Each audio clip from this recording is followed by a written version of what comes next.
Hello అందరికి, అందరు ఎలా ఉన్నారు? నేనైతే సూపర్‌గా ఉన్నాను. ఇక్కడ 2 టమాటాలతోని నేను రసం అయితే చేస్తున్నాననమాట. టమాటా రసం చేస్తున్నాను.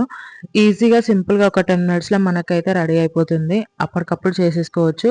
ఇక్కడ ముక్కలు కట్ చేసేసుకొని 2 టమాటోలు, 4 పచ్చిమిర్చి, కొంచెం చింతపండు వేసేసి మిక్సీ వేసేస్తున్నాను.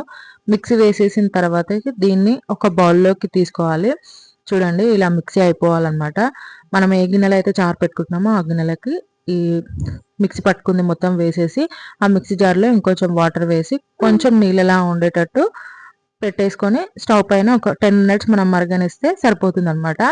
ఇక్కడ పసుపు వేసేసి నేను కలిపి ఇంకా పొంగొచ్చి కొంచెం మరిగేంత వరకు పెడుతున్నాను. అప్పటిలోపు మనం పోపు వేసుకోవడానికి ఇప్పుడు ఆయిల్ అయితే వేడి చేసుకుందాం. ఫస్ట్ ఆయిల్ 2, 3 స్పూన్స్ వరకు అయితే వేసుకుంటున్నాను. అది వేడైన తర్వాతకి ఆవాలు, జీలకర్ర, ఇంకా నెక్స్ట్ అది కూడా కొంచెం చిటపటలాడిన తర్వాతకి 4 ఎండుమిర్చి, దాంట్లోనే వెల్లుల్లిపాయలు దంచుకొని వేసుకోవాలి పొట్టు తీయకుండా. ఇంకా ఉల్లిపాయలు, ఇంకా కరివేపాకు అవన్నీ కూడా వేసుకొని ఒక 2 సెకండ్స్ అలా మగ్గిన తర్వాతకి కొత్తిమీర వేసుకొని ఇంకా స్టవ్ ఆపేసేస్తున్నాను. ఆల్రెడీ మనం పసుపు వేసుకున్నాం కాబట్టి ఇంకా వేసుకోని అవసరం లేదు.